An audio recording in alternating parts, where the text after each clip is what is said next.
നോക്കൂ, ഞാനിപ്പം ഈ ഒരു കേസിനെ ഒരു മുൻവിധിയോടുകൂടിയും സമീപിക്കുന്നില്ല. പക്ഷേ അക്ഷരാർത്ഥത്തിൽ ഈ നാട്ടിൽ ഇൻഫ്ലുവൻസേഴ്സ് അല്ലെങ്കിൽ പിന്നെ ഈ പറയുന്ന പിന്നെ സമൂഹത്തിലെ വ്ളോഗേഴ്സ് അല്ലെങ്കിൽ ഈ സാമൂഹിക മാധ്യമങ്ങളിലൂടെ ഈ പുതുതലമുറയെ ഇൻഫ്ലുവൻസ് ചെയ്യുന്ന ഒരു വലിയ സംവിധാനത്തിന് വേണ്ടിയിട്ട് ഈ കഴിഞ്ഞ ദിവസമാണെന്ന് എനിക്ക് തോന്നുന്നു, എനിക്ക് തോന്നുന്നു 24 മണിക്കൂർ കഴിഞ്ഞിട്ടില്ല ഞാൻ അങ്ങനെ ഒരു പോസ്റ്റ് ഇട്ടിട്ടത്. അതായത് ഈ ഇൻഫ്ലുവൻസേഴ്സിന് വേണ്ടിയിട്ടും ഈ പറയുന്ന പിന്നെ വ്ളോഗേഴ്സിന് വേണ്ടിയിട്ടും ഈ പറയുന്ന പുതുതലമുറയുടെ ഈ പാരലൽ ലോകത്തെ അവരുടെ പിന്നെ ഈ വിഗ്രഹങ്ങൾക്ക് വേണ്ടിയിട്ട് പ്രത്യേക കോടതികൾ, നമ്മൾ ഈ പോക്സോ കോടതികളൊക്കെ പ്രത്യേകിച്ച് അനുവദിക്കുന്നത് പോലെ, അല്ലെങ്കിൽ ഈ സ്പീഡ് ട്രാക്ക് കോടതികൾ അനുവദിക്കുന്നത് പോലെ ഈ വ്ളോഗേഴ്സിന് വേണ്ടിയിട്ടും ഇൻഫ്ലുവൻസേഴ്സിന് വേണ്ടിയിട്ടും ഒക്കെ ഈ പുതുതലമുറയ്ക്ക് വേണ്ടിയിട്ട് ഇൻസ്റ്റാഗ്രാം പാരലൽ വേൾഡിൽ ഒരു കോടതി അനുവദിക്കണം എന്ന് ഞാനൊരു തമാശ രൂപേണ കഴിഞ്ഞ ദിവസം ഒരു പോസ്റ്റ് ഇട്ടിരുന്നു. കാരണം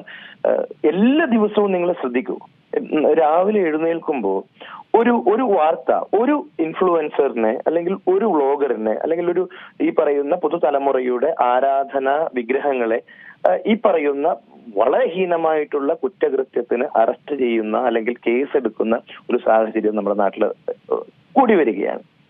അപ്പൊ ഞാൻ ഏതെങ്കിലും തരത്തിൽ ഏതെങ്കിലും പിന്നെ ആളുകളെ മോശമാക്കി ചിത്രീകരിക്കുന്നതിന് വേണ്ടിയിട്ടല്ല അന്ന് അത് പറഞ്ഞതും ഈ കഴിഞ്ഞ ദിവസം അത് പറഞ്ഞതും ഇപ്പോൾ അതിനെക്കുറിച്ച് ചർച്ച ചെയ്യുന്നു.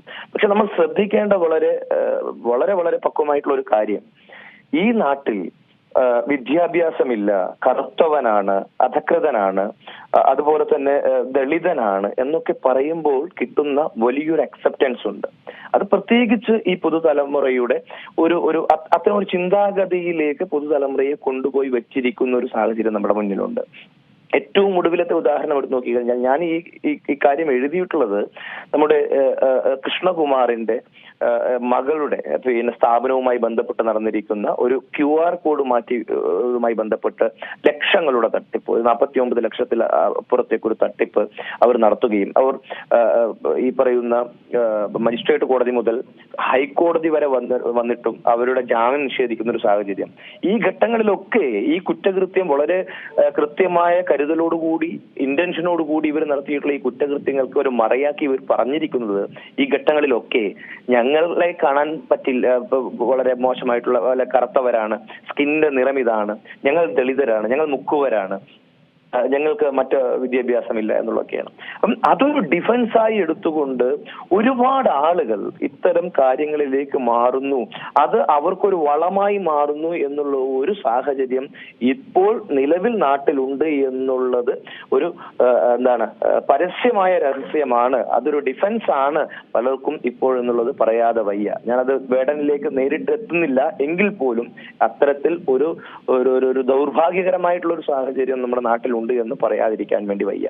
ഇനി ഈ പെർട്ടിക്കുലർ കേസിലേക്ക് വന്നു കഴിഞ്ഞാൽ നേരത്തെ തന്നെ ഞാൻ പറഞ്ഞിട്ടുണ്ട്, ഏതെങ്കിലും ഘട്ടത്തിൽ തുടക്കം മുതൽ ഞാൻ പറഞ്ഞിട്ടുണ്ട്, ഏതെങ്കിലും ഒരു ഘട്ടത്തിൽ ഒരു പുരുഷൻ, ഒരു പ്രതിബിംബം എന്നുള്ള രീതിയിൽ സെലിബ്രേറ്റ് ചെയ്യപ്പെടേണ്ട ഒരാളല്ല ഈ വേടൻ എന്നുള്ളത് ഞാൻ എപ്പോഴും പറഞ്ഞിട്ടുണ്ട്.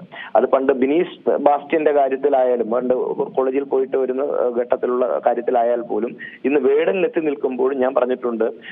അത് വിനായകന്റെ കാര്യത്തിൽ ഉൾപ്പെടെ എടുത്തു പറയുമ്പോഴും നമ്മൾ പറഞ്ഞിട്ടുണ്ട്, ഏതെങ്കിലും തരത്തിൽ അത്തരത്തിൽ ഒരു സവർണരെ മുൻനിർത്തിക്കൊണ്ട് സെലിബ്രേറ്റ് ചെയ്യപ്പെടേണ്ട ആളുകളല്ല ദളിതർ, അല്ലെങ്കിൽ ഏതെങ്കിലും തരത്തിൽ അത്തരത്തിൽ ഉദ്ഘോഷിക്കപ്പെടുന്ന ആളുകൾ എന്നുള്ളത് തന്നെയാണ് അതിന്റെ ഒരു യാഥാർത്ഥ്യം.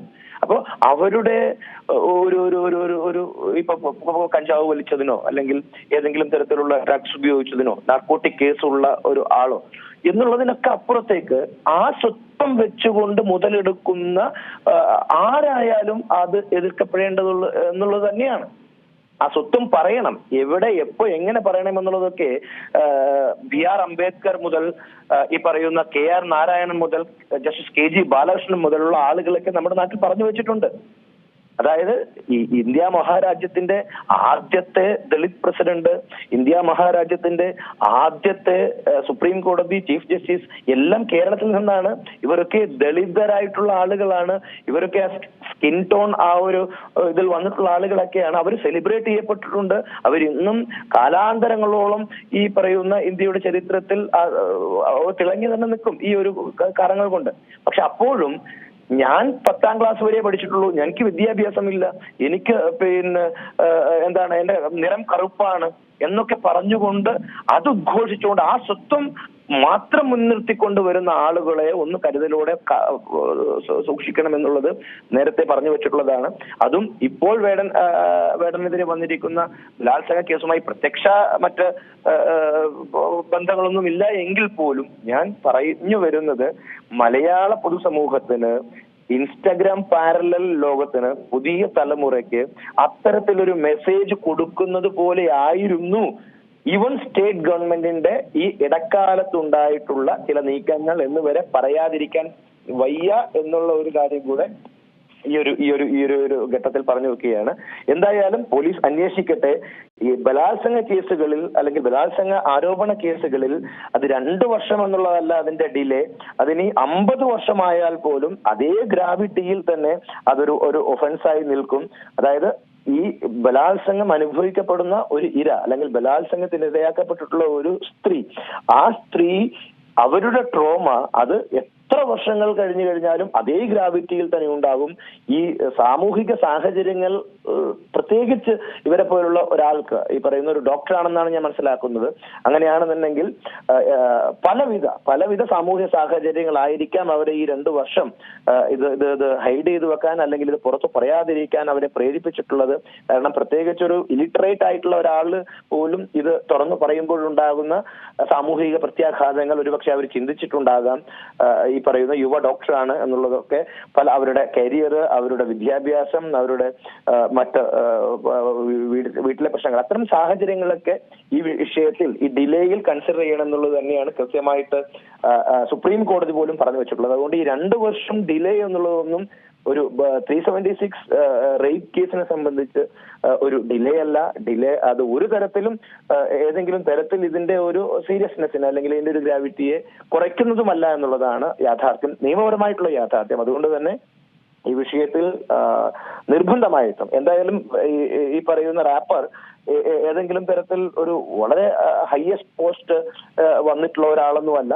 പക്ഷെ ഇത്തരത്തിൽ സമൂഹത്തിൽ സെലിബ്രേറ്റ് ചെയ്യപ്പെടുമ്പോൾ അത് ഇത്തരത്തിൽ അദ്ദേഹത്തിന്റെ പല പാട്ടുകൾ പോലും സിലബസിൽ ഉൾപ്പെടുത്തുമ്പോൾ അത്തരത്തിൽ ഉൾപ്പെടുത്തേണ്ട ഒരു ക്യാരക്ടറുള്ള അല്ലെങ്കിൽ അത്തരത്തിലുള്ള വ്യക്തിത്വമുള്ള അല്ലെങ്കിൽ അത്തരത്തിൽ ഏതെങ്കിലും തരത്തിലുള്ള ഒരു ഡിസിപ്ലിൻഡ് ആയിട്ടുള്ള അല്ലെങ്കിൽ പഠിക്കേണ്ട, അതായത് പൊതുസമൂഹം പഠിക്കേണ്ട ഒരാളാണ് എന്ന് അവർക്ക് തോന്നിയിട്ടുണ്ടാവില്ല. ഈ ഘട്ടത്തിലെങ്കിലും തുറന്നു പറയേണ്ട ഒരു സാഹചര്യമുണ്ട് എന്ന് മനസ്സിലാക്കിക്കൊണ്ടായിരിക്കണം വിക്ടിം ഈ ഘട്ടത്തിൽ പോലീസിനെ സമീപിച്ചിട്ടുള്ളത്. അപ്പം അതിന് ഡിലേ എന്ന് പറയുന്നത് ഏതെങ്കിലും തരത്തിൽ ടെക്നിക്കലി ഈ കേസിനെ കാര്യമായിട്ട് ബാധിക്കുന്ന ഒരു വിഷയമല്ല. നമുക്കറിയാം നടൻ സിദ്ദീഖിനെതിരെ പരാതി കൊടുത്തിട്ടുള്ള പെൺകുട്ടിയുടെ പരാതി 16 വർഷത്തിനൊക്കെ ശേഷമാണ് വന്നിട്ടുള്ളത്. എങ്കിൽ പോലും സുപ്രീം കോടതിയിൽ പോയതിനു ശേഷമാണ് അദ്ദേഹത്തിന് മുൻകൂർ ജാമ്യം ലഭിച്ചത്. അവിടെയും ഇത് എന്ത് കാരണത്താലാണ് എന്ന് സിംപിളി വിക്ടിമിന് എക്സ്പ്ലെയിൻ ചെയ്താൽ തന്നെ ഇത് അതിനെ കോമ്പൻസേറ്റ് ചെയ്യുന്ന രീതിയിലുള്ള ഒരു തീരുമാനം കോടതികളിൽ നിന്ന് സ്വാഭാവികമായിട്ടും ഉണ്ടാകാറുണ്ട്. നമ്മളൊക്കെ പല കേസ് ലോസും എടുത്തു നോക്കിക്കഴിഞ്ഞാൽ തന്നെ അങ്ങനെയാണ് നമ്മൾ മനസ്സിലാക്കേണ്ടത്.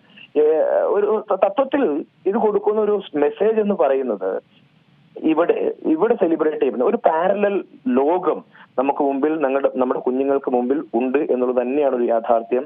കഴിഞ്ഞ ദിവസമാണ് തൊപ്പി, ഇപ്പം ഞാനിതാ പരാതി കൊടുത്തിട്ട് അതിന്റെ ചൂടാറിയിട്ടില്ല, ഞാൻ ആ പേന മാറ്റി വെച്ചിട്ടില്ല, അതിനു മുമ്പാണ് ഇപ്പം അടുത്ത ആൾക്കെതിരെ വരുന്നത്.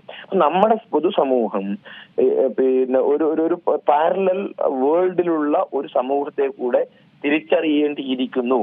എല്ലാ ദിവസവും ഇത്തരത്തിലുള്ള ലൈംഗികാരോപണങ്ങൾ ഈ ഇൻഫ്ലുവൻസേഴ്സ് എന്ന് പറയുന്ന കമ്മ്യൂണിറ്റിന്റെ ഇടയിലേക്ക് വരുന്നു, അല്ലെങ്കിൽ ഈ സാമൂഹ്യ മാധ്യമ സെലിബ്രിറ്റീസിന്റെ മുന്നിലേക്ക് വരുന്നു. അപ്പം അവിടെ എന്തോ ഒരു വലിയ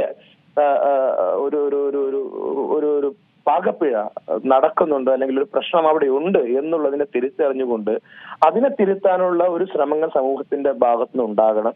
കാരണം കുട്ടികളാണ് പോക്സോ കേസുകളാണ് ഏറ്റവും കൂടുതലായിട്ടുണ്ടാവുന്നത്.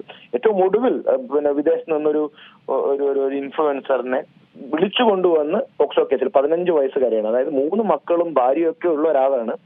ഭാര്യ ഏതൊക്കെ തരത്തിൽ പിരിഞ്ഞു പോയതിനു ശേഷം ഇപ്പോൾ അദ്ദേഹം 15 വയസ്സുകാരിയായിട്ടുള്ള ഒരു പെൺകുട്ടിയുമായിട്ട് ഒരു കുട്ടിയുമായിട്ട് പ്രണയത്തിലാവുകയും അവരെ പീഡിപ്പിക്കുകയും ചെയ്തു എന്ന് പറഞ്ഞിട്ടാണ് പോക്സോ കേസ് ഉള്ളത്. 2 ദിവസം കഴിഞ്ഞിട്ടില്ല. അപ്പം അവിടെ കാര്യമായിട്ടുള്ള പ്രശ്നങ്ങൾ, സാമൂഹിക പ്രശ്നങ്ങൾ ആ ഒരു പാരലൽ വേൾഡിൽ, ഒരു ഇൻസ്റ്റാഗ്രാം വേൾഡിൽ നടക്കുന്നുണ്ട്. അതിനെ അഡ്രസ് ചെയ്യാൻ വേണ്ടിയിട്ട് നമ്മുടെ പൊതുസമൂഹം തയ്യാറാകണം. ഏറ്റവും ഒടുവിൽ ഏറ്റവും ആരാധകരുള്ള കേരള സ്റ്റേറ്റിന് പോലും, അതായത് സ്റ്റേറ്റ് ചിലവിൽ സെലിബ്രിറ്റിയായി മുന്നോട്ട് പോകുന്ന ഈ റാപ്പറിന്റെ കാര്യത്തിലെങ്കിലും ഈ ഒരു ഉദാഹരണമെങ്കിലും മുൻനിർത്തി തിരുത്താൻ വേണ്ടി സ്റ്റേറ്റും സമൂഹവും പൊതുസമൂഹവും സാമൂഹിക ലോകവും സൈബർ ലോകവും തയ്യാറാകണമെന്നുള്ള റിക്വസ്റ്റ് മാത്രമാണ് ഈ ഘട്ടത്തിലേക്ക് മുന്നോട്ട് വെക്കാനുള്ളത്. ഏറ്റവും പുതിയ വാർത്തകളും വിശേഷങ്ങളും വിരൽത്തുമ്പിലറിയാൻ സീ മലയാളം ന്യൂസ് എല്ലാ ഡിജിറ്റൽ പ്ലാറ്റ്ഫോമുകളിലും ലഭ്യം.